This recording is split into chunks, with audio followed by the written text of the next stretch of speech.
आप चाहे जितनी भी मेहनत कर लें, अगर आपकी फाइनेंशियल हैबिट्स गलत हैं तो आपके लिए वेल्थ अचीव करना सिर्फ एक सपना रह जाएगा। आज भी दुनिया के कई लोग फाइनेंशियल फ्रीडम के नाम पे सिर्फ एक रैट रेस में बिना रुके भाग रहे हैं और उन्हें पता भी नहीं होता कि उनकी खुद की आदतें उन्हें गरीबी की तरफ धकेल रही हैं। क्या आपने कभी ये सोचा है कि कुछ लोग जिंदगी भर स्ट्रगल करते हैं जबकि कुछ लोग आराम से अपनी फाइनेंशियल गोल को अचीव करते हैं? ये सिर्फ किसी की इनकम पर डिपेंड नहीं करता, यहाँ लोगों की हैबिट्स एक बहुत बड़ा रोल प्ले करती है। आज हम ऐसी ही कुछ हैबिट्स के बारे में जानेंगे जो लोगों को हमेशा गरीब या मिडिल क्लास बना कर रखती है। और आप भी अगर इनमें से एक हैबिट को फॉलो कर रहे हैं तो अभी उस हैबिट को चेंज करना शुरू कर दीजिए। Habit number 1, living beyond your means. आज के जमाने में सोशल मीडिया और कंज्यूमरिज्म ने लोगों को इल्यूजन में डाल दिया है, जिसमें हर कोई दिखावा करना चाहता है। इंस्टाग्राम पे इन्फ्लुएंसर्स की लग्जरी लाइफस्टाइल देखकर लोग सोचते हैं कि उनका भी यही स्टैंडर्ड होना चाहिए, लेकिन जो चीज स्क्रीन पर दिख रही है वो असल जिंदगी से बहुत अलग होती है। बहुत लोग सिर्फ दूसरों को इम्प्रेस करने के लिए अपनी औकात से ज्यादा खर्चा करने लगते हैं।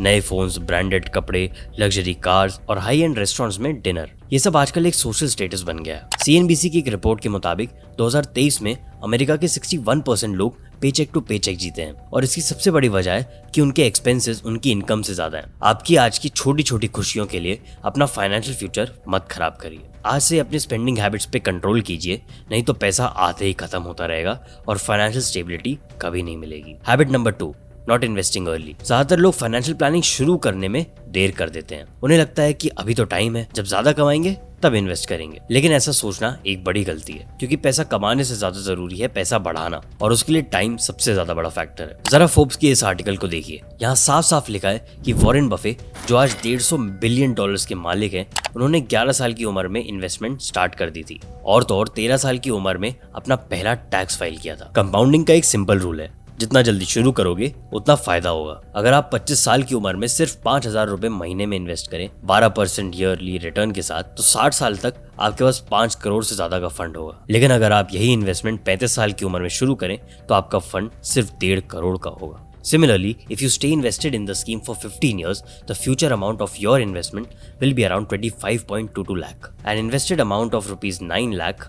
By investing for 5 years more, the gains from your investment have almost doubled. Financially successful लोग हमेशा अपनी इनकम का 20 to 30% इन्वेस्ट करते हैं, चाहे वो म्यूचुअल फंड्स हो, स्टॉक हो या रियल एस्टेट। अगर आप इन्वेस्टमेंट शुरू नहीं कर रहे हैं तो आप सिर्फ अपने आज के लिए काम कर रहे हैं, फ्यूचर सिक्योर नहीं कर रहे हैं। फाइनेंशियल फ्रीडम सिर्फ उन्हीं लोगों को मिलती है जो अपने पैसों को काम पे लगाते हैं, ना कि सिर्फ कमाकर खर्च कर देते हैं। Habit number 3, not learning financial education. अगर आप पैसा कमा रहे हैं लेकिन उसको सही तरीके से मैनेज नहीं कर रहे हैं तो फाइनेंशियल फ्रीडम कभी अचीव नहीं कर पाएंगे। फाइनेंशियल एजुकेशन एक ऐसी चीज है जो स्कूल्स और कॉलेजेस में नहीं सिखाई जाती। इसी वजह से लोग अपनी सैलरी को इफेक्टिवली मैनेज नहीं कर पाते। इंडिया में सिर्फ 24% लोग फाइनेंशियल लिटरेसी रखते हैं, जो कि एक अलार्मिंग फिगर है। मतलब देश में 76% लोग बेसिक फाइनेंशियल कंसेप्ट जैसे बजटिंग, कंपाउंडिंग, इन्वेस्टमेंट स्ट्रेटजीज और इन्फ्लेशन जैसी इंपॉर्टेंट चीजों को नहीं समझते। इसी वजह से बहुत सारे लोग अपनी लाइफ भर स्ट्रगल करते रहते हैं, लोन्स और डेट्स में फंसे रहते हैं और रिटायरमेंट के टाइम उनके पास कुछ भी सेविंग्स नहीं होती। फाइनेंशियली सक्सेसफुल लोग फाइनेंशियल एजुकेशन को एक प्रायोरिटी बनाते हैं। वो रेगुलरली फाइनेंशियल बुक्स पढ़ते हैं, एक्सपर्ट इन्वेस्टर्स को फॉलो करते हैं और नए इन्वेस्टमेंट ट्रेंड्स को समझने की कोशिश करते हैं। अगर आप फाइनेंशियली इंडिपेंडेंट बनना चाहते हो तो आपको भी फाइनेंशियल लिटरेसी में इन्वेस्ट करना होगा। Start small. रॉबर्ट कियोसाकी की रिच डैड पुअर डैड पढ़ना एक अच्छा फर्स्ट स्टेप हो सकता है। ये बुक आपको बेसिक फाइनेंशियल एजुकेशन देगी, जैसे कि एक्टिव और passive income, assets versus liabilities और वेल्थ क्रिएशन की साइकोलॉजी। आज के जमाने में फाइनेंशियल एजुकेशन इजीली अवेलेबल है। बुक्स, यूट्यूब चैनल, पॉडकास्ट और ऑनलाइन कोर्सेज। सिर्फ 1 घंटा हर दिन फाइनेंशियल नॉलेज में इन्वेस्ट करने से आप अपनी पूरी फाइनेंशियल जर्नी को स्मूथली रन कर सकते हैं। Habit number 4, relying on a single source of income. एक टाइम था जब एक अच्छी नौकरी मिलना फाइनेंशियल सिक्योरिटी की गारंटी होती थी। लोग हमेशा सरकारी नौकरी या फिक्स जॉब के पीछे भागते थे, लेकिन आज के टाइम सिर्फ एक सैलरी पे डिपेंडेंट रहना अपनी फाइनेंशियल फ्यूचर को रिस्क पे डालने जैसा है। अगर आपके पास एक ही सोर्स ऑफ इनकम है और वो बंद हो जाए, या फिर अगर कंपनी कॉस्ट कटिंग में आकर एम्प्लॉइज को फायर करने में उतर आए, तो आपके पास कोई बैकअप नहीं बचेगा। कोविड-19 ने साबित कर दिया था कि एक स्टेबल नौकरी भी हमेशा सेफ नहीं होती। 2020 के centre for monitoring Indian economy यानी कि CMIE के एक रिपोर्ट ने ये एस्टिमेट दिया है कि लॉकडाउन के दौरान 12.2 करोड़ लोगों ने अपनी नौकरी गंवाई। जो लोग सिर्फ एक सैलरी पे डिपेंडेंट थे, कोविड जैसी सिचुएशन आने पर उनके पास और कोई ऑप्शन नहीं था। इसलिए फाइनेंशियली सक्सेसफुल लोग कभी भी एक सोर्स ऑफ इनकम पर डिपेंडेंट नहीं रहते। वो मल्टीपल इनकम सोर्सेज क्रिएट करते हैं जो उन्हें लॉन्ग टर्म फाइनेंशियल सिक्योरिटी देते हैं। आप भी अपनी जॉब के साथ एक सेकेंडरी इनकम स्ट्रीम डेवलप कर सकते हैं। एक सिंपल रूल याद रखिए,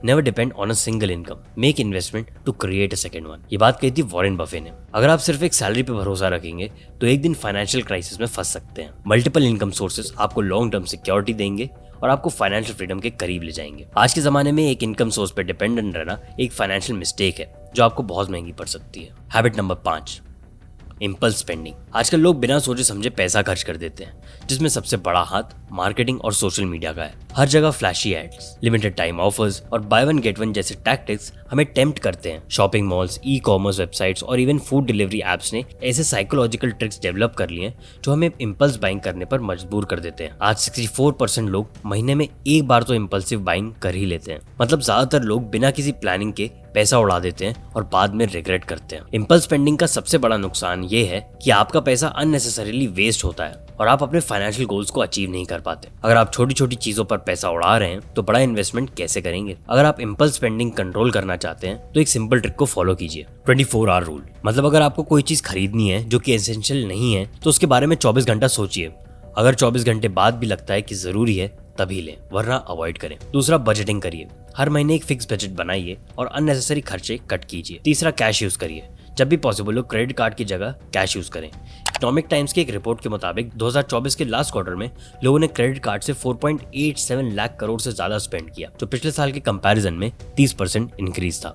अपने स्पेंडिंग हैबिट्स को एनालाइज करिए और अननेसेसरी चीजों पर पैसा वेस्ट करना बंद करिए, क्योंकि जब तक आप अपनी फाइनेंशियल हैबिट्स को नहीं बदलेंगे तब तक आप फाइनेंशियली इंडिपेंडेंट नहीं बन सकते। बात करते हैं हैबिट नंबर 6 के बारे में, विच इज प्रोक्रेस्टिनेशन। आपने सुना होगा टाइम इज मनी, लेकिन अगर आप प्रोक्रेस्टिनेट कर रहे हैं तो आप सिर्फ टाइम नहीं बल्कि अपनी फाइनेंशियल अपॉर्चुनिटीज भी वेस्ट कर रहे हैं। प्रोक्रेस्टिनेशन यानी कि किसी भी काम को बिना वजह से डिले करना एक ऐसी डिस्ट्रक्टिव हैबिट है जो आपको फाइनेंशियली सक्सेसफुल बनने से रोकती है। ये सिर्फ एक पर्सनल वीकनेस नहीं है बल्कि करियर, इन्वेस्टमेंट्स और लॉन्ग टर्म फाइनेंशियल सिक्योरिटी के लिए भी बड़ी रुकावट बन सकती है। अगर आप भी हमेशा कल करेंगे माइंडसेट में जी रहे हैं तो एक सिंपल बात समझ लीजिए, जो काम आप आज कर सकते हैं उसको डिले करना एक फाइनेंशियल बैक स्टेप है। आज से एक सिंपल रूल बनाइए, जो भी फाइनेंशियल डिसीजन लेना है वो आज लो। अगर आप एक्शन नहीं लेंगे तो सिर्फ रिग्रेट बचेगा। प्रोक्रेस्टिनेशन को कंट्रोल करो, वरना ये आपकी फाइनेंशियल फ्रीडम को हमेशा के लिए डिले कर देगा। Habit number 7, not setting financial goals. अगर आपके पास फाइनेंशियल गोल्स नहीं है तो आप बस एक डायरेक्शनलेस ट्रैवलर की तरह जो बिना किसी डेस्टिनेशन के सफर कर रहा है। फाइनेंशियल गोल सेट करना एक रोड मैप बनने जैसा है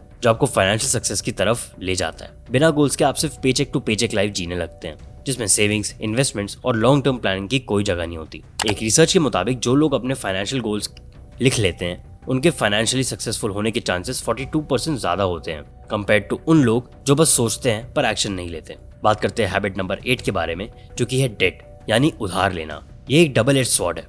अगर आप सही तरीके से प्रोडक्टिव लोन्स को यूज कर रहे हैं, जैसे कि एजुकेशन लोन, बिजनेस लोन या रियल एस्टेट इन्वेस्टमेंट के लिए लोन, तो ये एक एसेट बन सकता है जो आपके फ्यूचर में वेल्थ क्रिएट करने में और मदद करेगा। लेकिन अगर आप personal loans, credit card debts और अननेसेसरी EMI पेमेंट्स के चक्कर में फंसे हैं तो आप अपनी फाइनेंशियल फ्रीडम का गला घोट रहे हैं। आजकल लोग इंस्टेंट ग्रेटिफिकेशन के चक्कर में बिना सोचे समझे लग्जरी लाइफ जीने के लिए लोन लेते हैं और क्रेडिट कार्ड का यूज करते हैं, लेकिन बाद में वही लोग हाई इंटरेस्ट पेमेंट की वजह से फाइनेंशियल प्रेशर में आ जाते हैं। एक और बुरी आदत जो लोगों को लगी है वो है क्रेडिट कार्ड का बिल सिर्फ मिनिमम पे को क्लियर कर देना। यानी कि मतलब अगर आप 50,000 का खर्चा क्रेडिट कार्ड से करते हैं और सिर्फ मिनिमम बैलेंस भरते हैं तो आखिर में आप 2 से 3 लाख पे कर सकते हैं। ये एक ऐसा फाइनेंशियल साइकिल है जिसमें फंसने के बाद निकलना मुश्किल हो जाता है। फाइनेंशियल फ्रीडम तभी मिलेगी जब आप अपने बैड डेट से छुटकारा पाएंगे और अपना पैसा वेल्थ बिल्डिंग एसेट्स में इन्वेस्ट करेंगे। अगर आप हमेशा गरीब ही रहना चाहते हैं तो इन हैबिट्स को इग्नोर करते रहिए। अमीर बनने का कोई सीक्रेट नहीं है, आपको सिर्फ डिसिप्लिन, स्मार्ट डिसीजन मेकिंग और फाइनेंशियल लिटरेसी होनी चाहिए। इन सब हैबिट्स को छोड़ने में आपको टाइम तो लगेगा, लेकिन एक एक स्टेप लेके आप अपनी फाइनेंशियल जर्नी को ट्रांसफॉर्म कर सकते हैं। आपको क्या लगता है, कौन सी हैबिट सबसे ज्यादा लोगों को पुअर बनाती है? कमेंट सेक्शन में जरूर बताएं। और अगर ये इन्फॉर्मेशन आपको यूजफुल लगी हो और चैनल को सब्सक्राइब जरूर कीजिएगा। हम आपके लिए ऐसा ही वीडियो फ्यूचर में लाते रहेंगे।